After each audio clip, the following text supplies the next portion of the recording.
ძალიან ხშირად დავდიოდი ევროპარლამენტში, აქტიურად მქონდა კომუნიკაცია ჩემს ევროპარლამენტარ კოლეგებთან.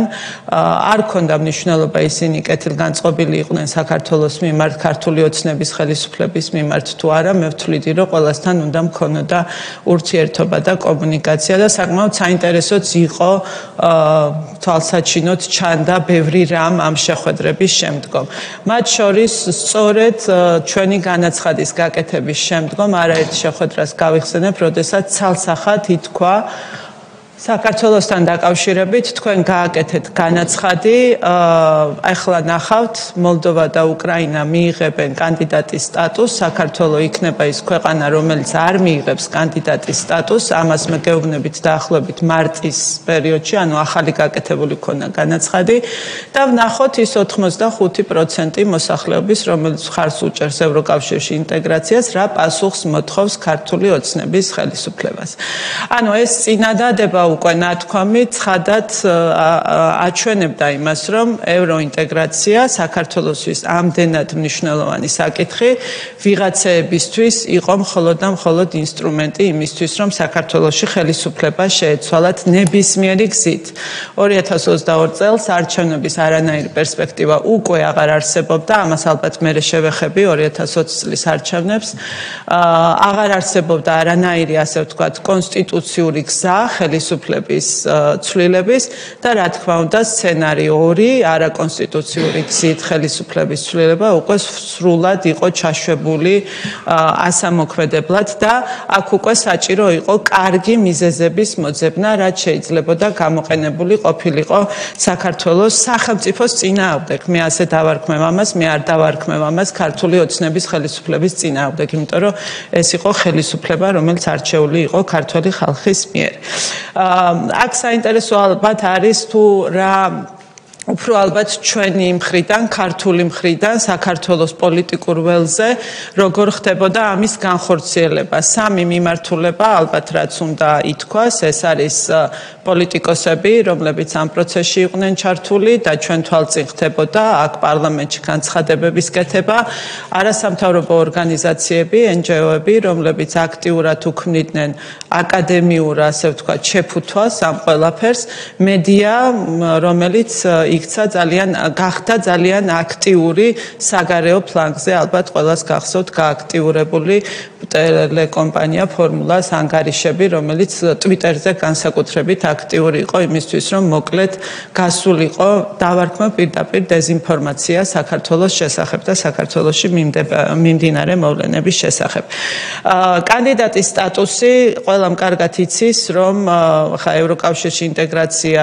არის პოლიტიკური პროცესი, მაგრამ რა თქმა უნდა დაფუძნებული არის გარკვეულ მიღწევებზე, ასე ვთქვათ, სახელმწიფოების. და ყველამ კარგად იცის, რომ საქართველო იმ სამ კანდიდატ ქვეყანას შორის, რაზედაც იყო საუბარი, რომ კანდიდატები იყვნენ უკრაინა, მოლდოვა, საქართველო, ამ სამ შორის საქართველო იყო მოწინავე. ეს იყო ისეთი ფაქტი, რომელსაც ვერავინ ვერ შეეწინააღმდეგებოდა. ამიტომ საჭირო იყო აღქმის შექმნა, რომ ესე არ არის და ამაში ძალიან აქტიურად დაიწყეს მონაწილეობის მიღება ამ სამივე კომპონენტის შემსრულებლებმა, პოლიტიკოსებმაც, არასამთავრობო ორგანიზაციებმაც და მედიამაც. თქვენ თუ გახსოვთ კამპანია საქართველო არის მაჩანჩალა, რომელსაც განსაკუთრებით აქტიურად იყენებდა ლელოს პოლიტიკოსები პარლამენტში, არაერთხელ გაჟღერებულა, ყველას კარგად გახსოვთ განსაკუთრებით ნაცვლიშვილი, გახლდათ სამადაშვილი, რომლებიც აქტიურად ლიდერებიც მათი პარტიების ძალიან ხშირად საუბრობდნენ, რომ საქართველო არის მაჩანჩალა და ეს ძალიან ხშირად ისმოდა, რომ რაღაცნაირად გამჯდარიყო საზოგადოებაში, რომ თითქოს საქართველო არ იმსახურებს კანდიდატის სტატუსს, ანუ საქართველოს არ აქვს მიღწევები. ასევე პოლიტიკური კონტექსტი, რაც მაშინ გახლდათ, იყო ახალი დაწყებული ომი უკრაინაში, რა თქმა უნდა ეს იყო ყველაზე, ასე ვთქვათ, სენსიტიური თემა და კამპანია შავი ხვრელი საქართველო, ეს ალბათ არ უნდა დაგვრჩეს ყურადღების მიღმა. ის ყოველგვარი საფუძვლის გარეშე გამალებული კამპანია, რომელიც მიდიოდა ჩვენი ქვეყნის ფარგლებს გარეთ, რომ საქართველოს წარმოჩენილიყო შავხრელად, თქვენ გახსოვთ უსამართლო წერილები, რომელიც ფრიალებდა მათ შორის უკრაინის ხელისუფლების წარმომადგენლების მხრიდან თითქოს რაღაც არასწორად კეთდებოდა საქართველოში, თუმცა არანაირი ამის მტკიცებულება თუ საფუძველი არ ყოფილა.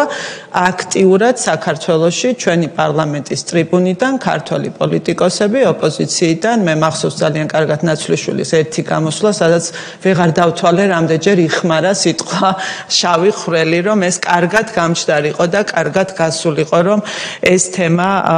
თითქოს და იყო აქტიური. რამდენიმე თვე გაგრძელდა ეს კამპანია, რომელმაც რა თქმა უნდა ვერ ვიტყვით, რომ ზიანი არ მიაყენა ჩვენს ქვეყანას, ჩვენ სახელმწიფოს იმ პერიოდში ზუსტად, როდესაც ჩვენ კანდიდატის სტატუსს ველოდით და დავდიოდით მართლაც კარდაკარ, რომ